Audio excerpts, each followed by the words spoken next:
It's not every day you get to work on a car bound for the Grand National Roadster Show, especially when you get to spend it with a friend. This whole bird had paint like I'd never seen. So many custom touches and creative elements I could have never imagined. Working in Levi's garage was awesome, but lighting might not have been the best.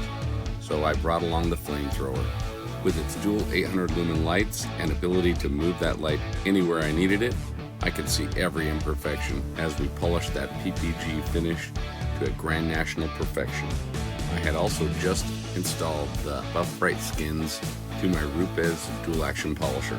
Not only does it protect my polisher, but it makes this job look even more amazing on video and really sets off this classic beauty. There's nothing better than a great day with a great car and a great friend polishing some amazing paintwork.